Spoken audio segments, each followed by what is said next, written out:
오늘 우리가 은혜 받고자 하는 말씀의 제목은 공경에 빠지는 이유, 공경에 빠지는 이유라는 제목으로 함께 은혜 받기를 원합니다. 사람이 살아간다라는 것은 우여곡절이 계속 이어진다라는 의미와도 같습니다. 지금까지 우여곡절 없이 살았습니까? 작든지 크든지 남자든지 여자든지 나이가 많든 적든 모든 사람은 크고 작은 우여곡절을 겪으면서 살아갑니다. 다만 그 우여곡절을 겪을 때 반응의 차이만 있을 뿐입니다. 하나님이 원하시는 반응의 사람이 되기를 주님의 이름으로 축복합니다. 우여곡절 속에 빠져들어가서 헤어나지 못하는, 휘둘리는 그런 삶을 사는 사람이 있는가 하면 크고 작은 우여곡절이 닥칠지라도 견고함이 흔들리지 않고 한결같이 신실하게 충성되게 하나님을 영화롭게 하며 하나님 기쁘시게 하는 그런 생애가 있을지라고 생각이 되어집니다. 우리는 예기치 못한 황당한 일을 당할 수 있습니다. 정말로 우리가 어쩌지 못하는 난처한 그러한 처지에 빠질 때도 있습니다. 느닷없이 어떤 곤란한 상황이나 어려운 고비를 맞닥뜨릴 수도 있습니다. 앞으로 시간이 가면 그런 날들이 더 많을 가능성이 높아집니다. 자연 환경이 그러하고 인간관계가 그러하고 여러 가지 경제적인 상황도 결코 호락호락하지 않은 시대에 접어들었다고 저는 생각을 하고 있습니다. 그랬을 때에 오로지 성령 안에서 풍부에 처할 줄도 알고 빈곤에 처할 줄도 알고 내게 능력 주시는 자 안에서 주님 안에서 모든 것을 할 수 있는 경제적인 자유, 죄와 어둠에서부터의 자유, 모든 불리하고도 곤란한 상황에서도 초월할 수 있는 저와 여러분이길 원합니다. 아브라함은 75세에 하나님께 부름을 받고 25년 동안 살아가는 동안에 100세의 아들을 낳기까지 25년의 기간 동안에 그는 육신의 생각을 앞세워서 하가를 취해서 이스마엘을 낳습니다. 그래서 그는 불필요한 우여곡절을 만들어냈습니다. 하가를 취하지 않았으면 하갈로 인해서 이스마엘로 인해서 우여곡절이 발생하지 아니했을 텐데 인간의 생각, 육신의 생각은 이처럼 불필요한 우여곡절을 만들어내고 생산해낸다는 것을 우리가 주목해 볼 필요가 있습니다. 그 결과는 지금도 중동에 끊임없는 그 긴장관계요, 전쟁이 계속되어지는, 그리고 이 종교전쟁이 계속 생산되어지고 있음을 우리가 발견해 볼 때 인간의 생각이 얼마나 이렇게 나쁜 결과를 초래하는지를 발견해 보게 됩니다. 지금 우리가 혹시 겪는 우여곡절도 어쩌면 이전에 우리의 육신적인 생각이 잘못됐기 때문에 빚어지는 우여곡절일 수도 있다는 생각을 해볼 수 있습니다. 만약에 그런 것들이 떠오르면 회개하고 그 우여곡절에서 벗어날 수 있기를 바랍니다. 아브라함은 쓸데없는 그 우여곡절을 생산해낸 겁니다. 옆에서 그의 아내 사라가 부추겼습니다. 내 여종을 취해서 자식을 생산해내라. 언제까지 하나님 약속을 믿고 기다리겠느냐. 많은 조언과 격려와 돕겠다고 어시스트 하는 것이 때로는 정반대의 결과를 낳을 수 있다는 사실입니다. 그래서 정말 사람을 도우려면 하나님의 뜻 안에서 하나님의 의도에 부응할 수 있도록 격려하는 것 외에는 어떤 인간적인 방법을 동원하는 것은 결코 돕는 일이 아니라고 생각이 되어집니다. 그래서 그 결과 하갈이 얼마나 그 사라를 괴롭혔습니까?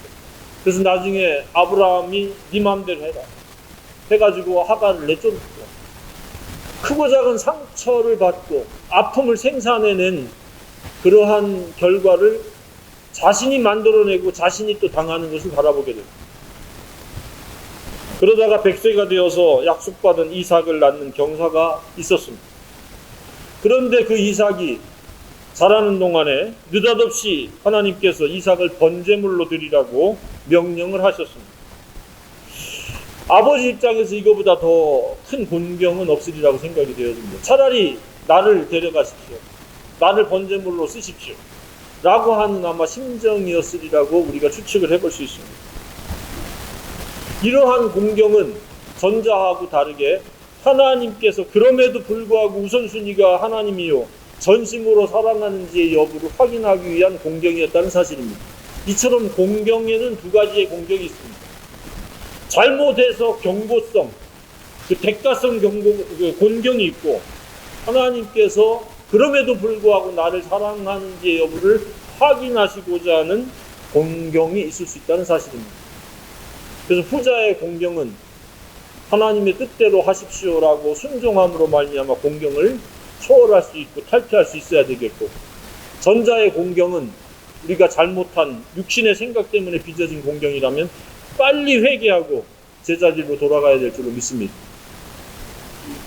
산다는 것은 이처럼 하나님의 그 법칙에서 우리가 벗어날 수 없습니다. 그가 신앙이 있든지 믿음이 있든지 없든지 그것은 중요하지 않습니다. 사람은 심은 대로 거둡니다. 그래서 큰 공경이 생기는 것은 큰 공경이 생길 수밖에 없는 원인 제공을 스스로가 했다는 사실입니다. 하나님께서 사랑하는지의 여부를 알려고 하시는 공경을 제외하면 거의 모든 사람들이 당하는 공경은 자신이 잘못해서 되돌아온 그 대가를 지불하는 공경이라는 사실입니다. 잘못이 크면 클수록 공경의 사이즈나 그 크기도 세기도 더 커진다는 사실입니다. 오늘 본문이 바로 그렇습니다. 요수아가 죽고 난 후로 그 다음 세대들이 엄청난 공경에 지금 휘둘리는 겁니다. 그래서 그 공경이 너무 깊어서 부르짖는 기도를 하고 백성들의 장탄식을 토해낼 때 하나님께서 그들을 구원하시기 위해서 사사를 세우십니다. 그래서 사사가 죽고 나면 또 옛날로 회귀합니다. 공경을 자초하는 겁니다. 성경에서는 그렇게 말씀하고 있습니다. 이스라엘 자손이 여호와의 목전에 악을 행하여 바알들을 섬기며, 그리고 하나님을 무시하고 멸시하고 하나님께 경배하는 것이 아니라 우상숭배에게 경배하고 절을 합니다. 그래서 하나님께서 그들이 어디로 가든지 여호와의 손이 그들에게 재앙을 내리시니 곧 여호와께서 말씀하신 것과 같고 여호와께서 그들에게 맹세하신 것과 같아서 그들의 괴로움이 심하였더라. 우리말로 직역하면 큰 공경에 빠져들었더라. 큰 공경은 이유 없이 원인 없이 우리에게 다가오지 않는다는 사실입니다.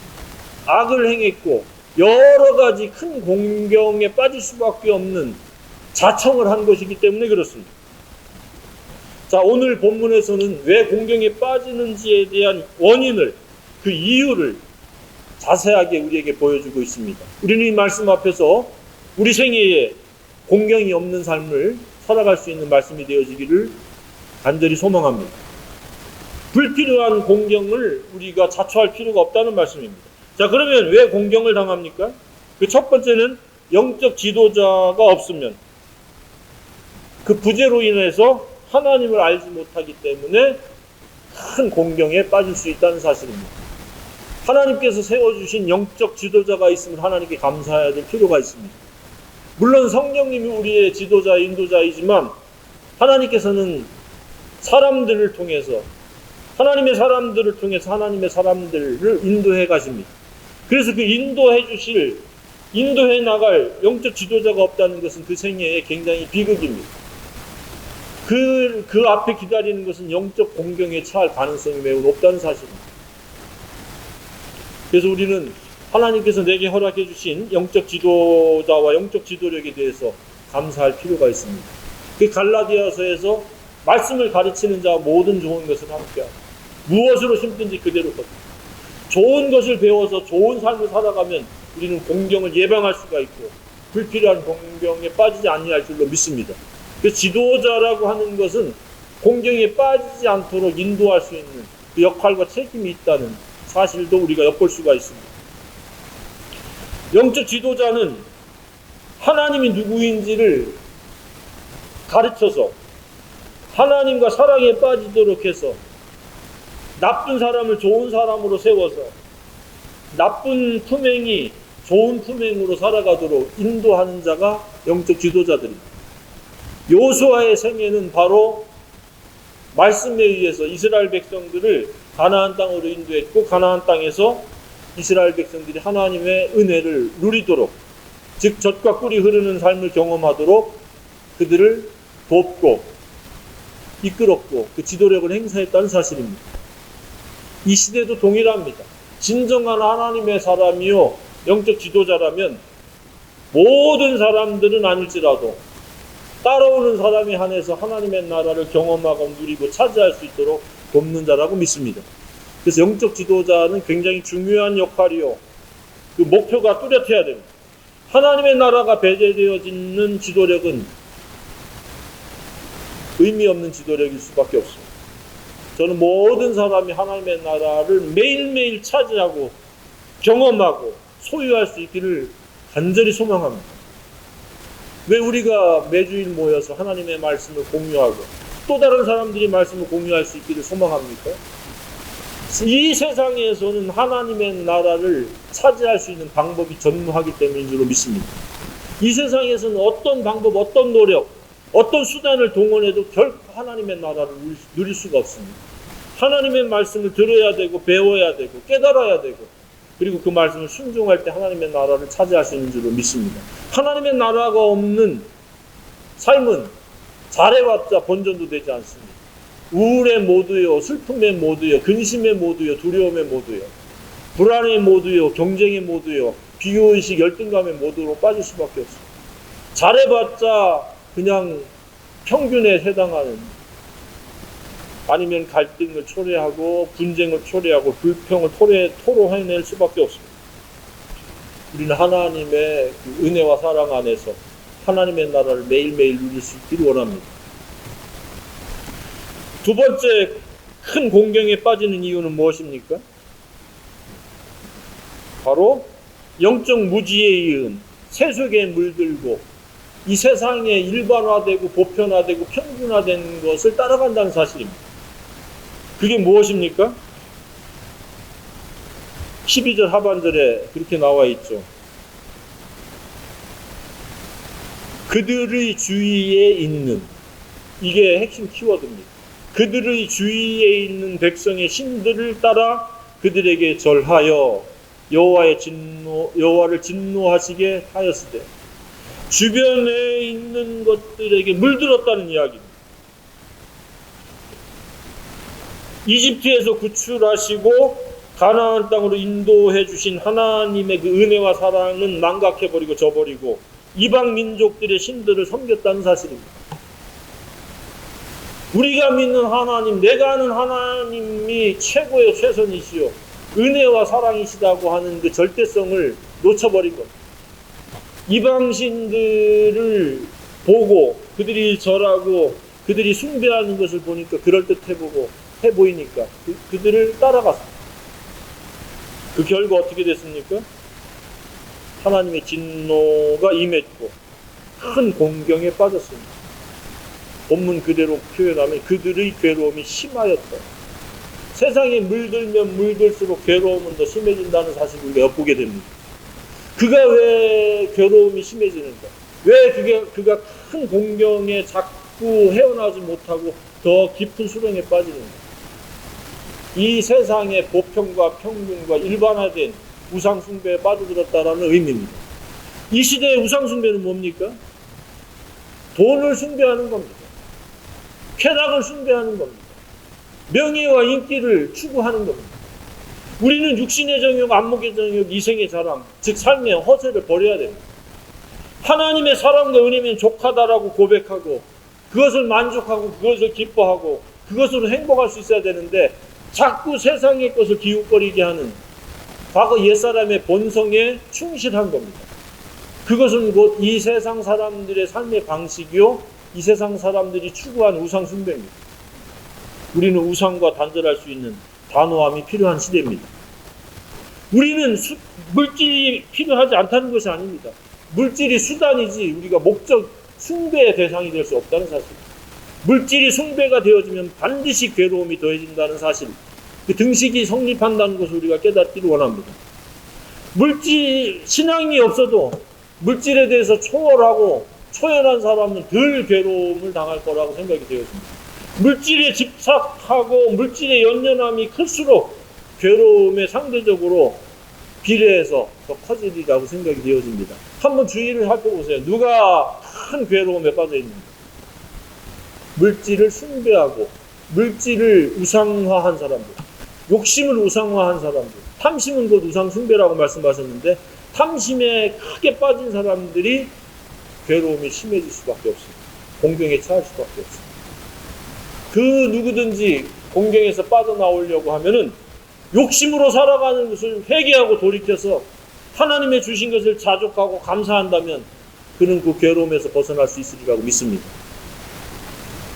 성경은 그것을 지금 우리에게 보여주고 있습니다. 왜 여호수아가 사라지고 난 후에 그들은 옛 본성의 사람으로 살아가면서 큰 공경에 처했는가? 이것은 오늘날도 계속 되풀이되어지는 역사적 반복입니다. 예외가 없습니다. 우리는 이 세상, 세속에 물든 것에서 벗어나야 됩니다. 세상은 물질이면 된다, 전부다 라고 생각을 합니다. 우리는 예수 그리스도와 진리면 된다라고 선언할 수 있기를 원합니다. 은연중에 강조되고 보편화된 우상 숭배는 재물입니다. 재물 사랑은 탐심이며 많은 사람들이 빠지는 우상 숭배입니다.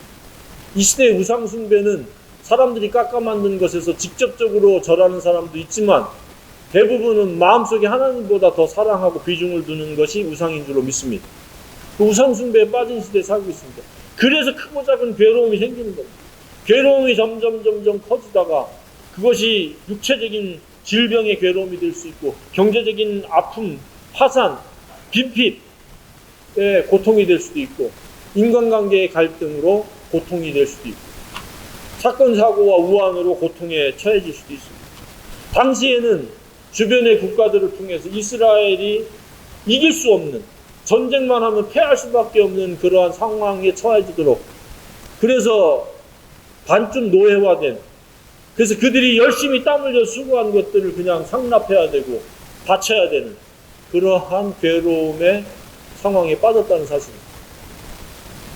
피땀 흘려 수고한 수고가 다 헛수고가 되게 하는 그런 괴로움에 처했다는 사실입니다. 그런데 왜 우상숭배는 오늘날도 계속됩니까? 사탄이 세운 모종의 극히 적은 몇 퍼센트도 되지 않는 0. 몇 퍼센트의 그런 소수의 샘플들이 선전되어지기 때문에 나도 그렇게 하면은 저 사람처럼 되겠다라고 하는 사탄의 그 세운 롤모델들 때문에 사람들이 미혹되는 겁니다. 우리는 하나님 안에서 그 은혜와 사랑으로 살아가야 됩니다. 결코 욕심이 개입되어 버리면 은혜와 사랑은 온데간데 없고 우상 숭배하게 되고 마음속에 또 육체적으로, 사회적으로, 정신적으로 큰 곤경에 빠질 수 있다는 사실입니다. 그 어떤 크고 작은 공경도 우리를 짓누를 수 없는 그런 영적인 승리자가 되기를 주님의 이름으로 축복합니다. 세 번째는 어떠한 이유 때문에 큰 공경에 빠진다는 사실입니까? 그것은 영적 지도자와 그 말씀에 불순종하기 때문이라고 성경에는 말씀하고 있습니다.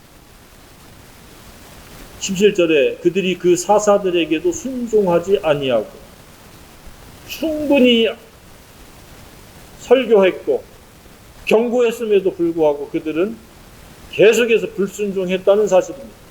불순종은 그 생애를 공경에 빠뜨리는 겁니다. 괴로움에 빠지게 만드는 겁니다. 불순종하면 어떤 삶입니까? 제 멋대로, 내 멋대로 살겠다는 이야기입니다. 말씀이 어떻게 되든지, 결과가 어떻게 되든지 상관하지 말라. 내 멋대로 살겠다. 시비 걸지 마라. 라고 하는 이 고집과 교만의 태도입니다. 불량한 태도입니다. 그러한 태도는 좋은 결과를 낳지 못한다는 사실을 보여줍니다. 어디로 가든지 여호와의 손이 그들에게 재앙을 내립니다. 재앙으로 말미암아 괴로움이 심해지는 것, 큰 공경에 빠지는 것, 하나님을 알게 하며 진리의 선하고 의로운 길을 인도하고 가르치는 영적 지도자를 업신여기는 것, 그리고 그 선포된 말씀을 거역하는 것은 반드시 큰 공경에 빠진다는 것을 우리가 알아야 됩니다. 회개하지 않으면 그 누구도 예외가 없습니다. 그 사람이 감당할 수 없는 곤란한 처지에 이르게 되고 어려운 고비를 맞이하게 돼서 신음을 토해낼 수밖에 없게 됩니다. 우리는 그런 상황을 만들지 말아야 될 줄로 믿습니다. 하나님의 말씀을 귀담아 듣고 내가 그대로 순종하는지 여부를 매일매일 또 매주일 모여서 우리는 점검하고 분별해야 될 줄로 생각합니다. 그래서 설교라는 것이 있고, 그래서 공동체 모임을 하나님께서 만드셨고 제정하셨다고 믿습니다.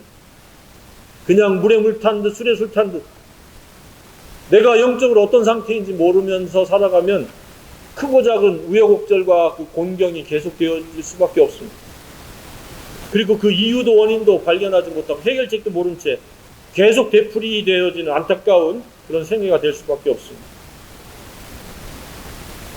우리는 큰 공경이 숙명적인 것도 아니고, 그리고 누구를 탓하고 누구에게 그 책임을 전가하는, 투사할 수 없다는 사실을 깨달아야 됩니다. 분명히 자기가 심고 거두는 것이라는 사실입니다. 악을 여호와의 목전에서 행하기 때문에 괴로움이 심해졌다는 사실입니다. 그런 등식이 성립되어졌다는 사실입니다. 큰 공경은 자신이 잘못한 태도로 말미암아 당연한 결과라는 사실입니다. 그래서 주변에 누군가가 큰 공경에 처했다, 그것은 십중팔구 영적인 문제일 가능성이 높습니다. 우연히 결코 닥치지 않습니다. 하나님이 그가 하나님을 사랑하는지 여부를 알려 하시기 위한 잠시 잠깐의 시험이 아닌 것은 분명히 과거든 아니면 아주 예전이든 회개하지 않은 하나님 앞에서의 악을 행했던 그 무엇이 있으리라는 사실입니다. 그래서 우리는 지난 날들을 돌아봐야 됩니다. 내가 언제 큰 공경에 빠졌던가, 그리고 그 공경의 원인은 무엇이었던가, 반드시 하나님의 의도에서 벗어났고 불순종했고 악을 행했을 가능성이 있었다는 사실입니다. 만약에 그것을 이제 회개하고 벗어났다면 중간중간 크고 작은 공경이 닥쳐올 때 우리는 우리 자신을 점검해 봐야 됩니다. 나는 하나님 앞에서 선하고 의로운 길을 가고 있는가, 마땅히 갈 길고 할 일을 하고 있는가, 아니면 벗어나 있는가. 그래서 혹시라도 궤도를 이탈했고 진리의 길에서 벗어났고 거룩의 길에서 벗어났다면 회개하고 거룩의 길, 진리의 길, 하나님이 의도하고 목적한 길로 돌아와야 될 줄로 믿습니다. 그래서 우리에게 허락되어져 있는 그 크고 작은 괴로움들을 물리칠 수 있는, 다시금 하나님의 나라가 마음속에 임재하는 의와 평강과 희락이 깃드는 그런 생애로 전환되어야 할 줄로 믿습니다. 하나님은 치유의 하나님이요 회복의 하나님인 줄로 믿습니다. 공경은 절대 하나님의 뜻이 아닙니다. 자신이 잘못 심고 잘못 거두는 겁니다. 네 번째, 공경에 처하는 이유는 무엇입니까? 하나님의 말씀을 멸시하며 말씀을 거역하는 불순종 때문에 라고 하는 사실.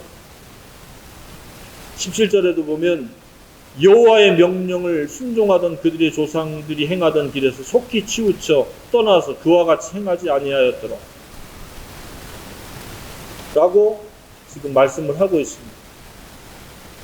19절에도 그 사사가 죽은 후에는 그들이 돌이켜 그들의 조상들보다 더욱 타락하여 다른 신들을 따라 섬기며 그들에게 절하고 그들의 행위와 패역한 길을 그치지 아니하였으므로 하나님께서 그들을 진노하게 이르고, 그리고 그들의 조상들에게 명령한 언약을 어기고, 말씀이죠, 나의 목소리를 순종하지 아니하였음즉, 이렇게 하나님께서 그 이유를 지금 드러내놓고 있습니다. 공경은 우연히 어느 날 느닷없이 오는 것이 아니라 영적인 지도자가 없이 살아가고 자기 임의로 독자적으로 살아가고 하나님의 말씀을 귀담아 듣지 않고 불순종하고 하나님의 의도와 목적을 망각한 채 제멋대로 살아가기 때문에 생기는 결과라는 사실입니다. 우리는 22절을 통해서 하나님의 의도와 목적을 발견해 보게 됩니다. 하나님의 의도와 목적은 무엇입니까? 22절에 이는 이스라엘이 그들의 조상들이 지킨 것 같이 나 여호와의 도를 지켜 행하나 아니하나 그들을 시험하려 함이라 하시니라. 하나님은 그 관심사가 하나님을 사랑하는지의 여부와 진리 순종의 여부에 있다는 사실입니다. 이것은 둘로 나눌래야 나눌 수가 없습니다. 하나님을 사랑하면 진리를 순종합니다. 진리를 순종하면 하나님을 사랑하는 것입니다. 그래서 하나님의 관심사는 바로 그거라는 사실입니다. 하나님의 말씀을 그대로 순종하나 순종하지 않나. 순종하지 않으면 어디를 가든지 재앙이요 괴로움이 심해진다는 사실. 순종하면 반대로 어떤 일입니까? 어디를 가나 젖과 꿀이 흐르는 땅이요 하나님의 은혜와 사랑으로 말미암아 의와 평강과 희락이 있는 생애가 되어진다라고 믿습니다. 결국은 자신의 자업자득이라는 말입니다. 우리는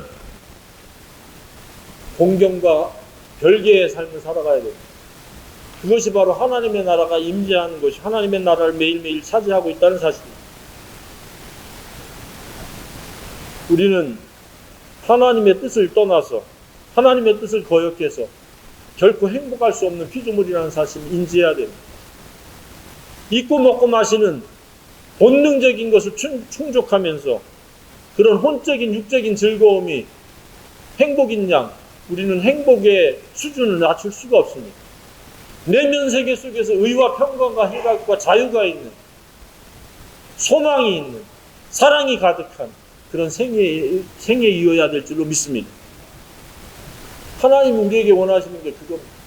먹는 것 마시는 즐거움도 하나님 우리에게 주셨지만 하나님의 나라는 그것과는 비교할 수 없는 차원 내에 있다는 사실입니다. 그런데 그러한 삶은 결코 하나님을 떠나서 하나님의 뜻을 불순종해서는 이루어질 수 없다는 사실입니다. 우리는 하나님께서 허락해 주신 영적 지도력에 순종해야 돼요. 귀담한 말씀을 들어야 돼요. 그의 가르침을 따라서 하나님의 나라가 임재할 수 있는 그런 생애가 되도록 기도해야 됩니다. 언제나 하나님 영광을 위해서 우리가 기쁘게 살고 우리가 즐겁게 살고 우리가 평안하게 살고 우리가 내면 세계가 자유로운 것이 하나님께 영광을 돌리는 방법인 줄로 믿습니다. 지지리도 크고 작은 공경에 빠져가지고 신음을 토해내고 부르짖을 수밖에 없는 그런 아픔과 한숨 속에 살아간다면 그 잠깐은 모르지만 계속 그런 삶을 펼쳐나간다면 결코 하나님께 영광 돌릴 수는 없는 줄로 생각합니다. 우리는 기쁘고 즐겁고 행복함으로 하나님께 영광 돌릴 수 있기를 원합니다. 그것의 열쇠는 하나님을 사랑하는 것과 하나님을 순종하는 것이라고 믿습니다. 이들이 하나님의 말씀도 모르는 영적 무지와 함께 불순종하면서 세상에 물들어버리니까 그들은 계속해서 크고 작은 우여곡절 속에서 재앙 속에서 큰 괴로움이 계속해서 가중되어지는 그런 불행의 굴레에서 벗어나지 못했습니다. 그래서 하나님이 또 사사를 보내서 살려주시면 또 사사가 죽고 나면 또 잊어버리고 매우 단편적이고 근시안적인 삶을 그들은 살아갔습니다. 우리는 좀 더 신실하게 꾸준히 하나님의 사람의 그 가르침 속에서 세상에 물들지 않고 세상과 분리되어서 오직 하나님의 사랑으로 말미암아 그 은혜로 말미암아 진리로 순종함으로 하나님의 나라가 임재하는 평안이 깃드는 공경과는 거리감은 그런 남은 생애가 되기를 주님의 이름으로 축복합니다.